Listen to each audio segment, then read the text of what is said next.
Scott Reviews. Welcome back to another lens video. Now we're looking at the Viltrox 13mm 1.4, probably the most expensive lens of the group. I'll show you the price here and here from Amazon and from their website. But let's open her up. This is a lens I am not keeping because I want a smaller setup, and this lens is just, I think, a little too big for me and what I want to use it for. All right, this is the Viltrox 13mm 1.4 lens. It is a beautiful lens here. Metal construction, 0.22, 0.73 focusing distance, a 67mm thread on the front part of the lens, a aperture ring on the front, with an auto all the way to 1.4, and then highest it goes is 16 on the aperture front. Let's go ahead and slide it on to the X-M5 to show you why I particularly I want the lens. I love the 13mm. It is a beautiful lens, wide look, but for me, I don't need to set up this big. Well, that's me. I mean, it fits fine for this camera. It fits, it looks pretty. My fingers fit in perfectly right here, no problem. The weight does make the camera a little bit heavier. It is a heavier lens. Let's talk about autofocus motors.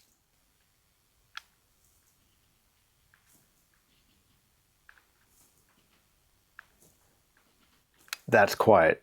That's dead silent. That's why I pay a little bit more for this lens. The autofocus motors are quiet. Am I going to miss this lens? Probably so, but I'm trying to keep my setup small. And if I want to take something this big, I'm going to take my bigger camera.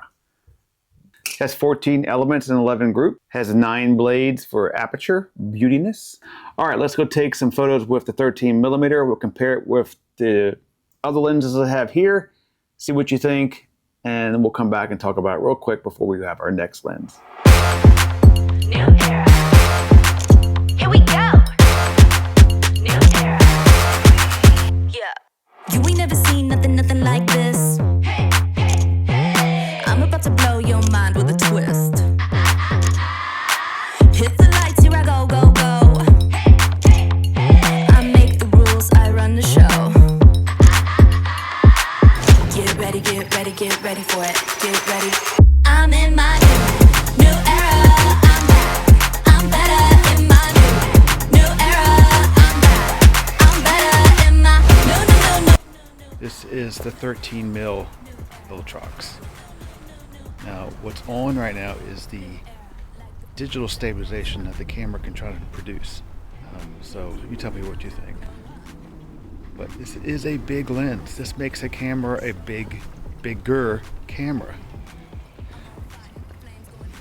Now, what I'm gonna do next is I'm gonna turn off Stab and see what that looks like. A lot wider, right? So was it worth it?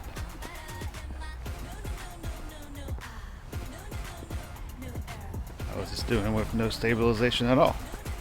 Is it better to do this and then go in post and add some stabilization like through Final Cut Pro? That give you better results than what the camera gave you before.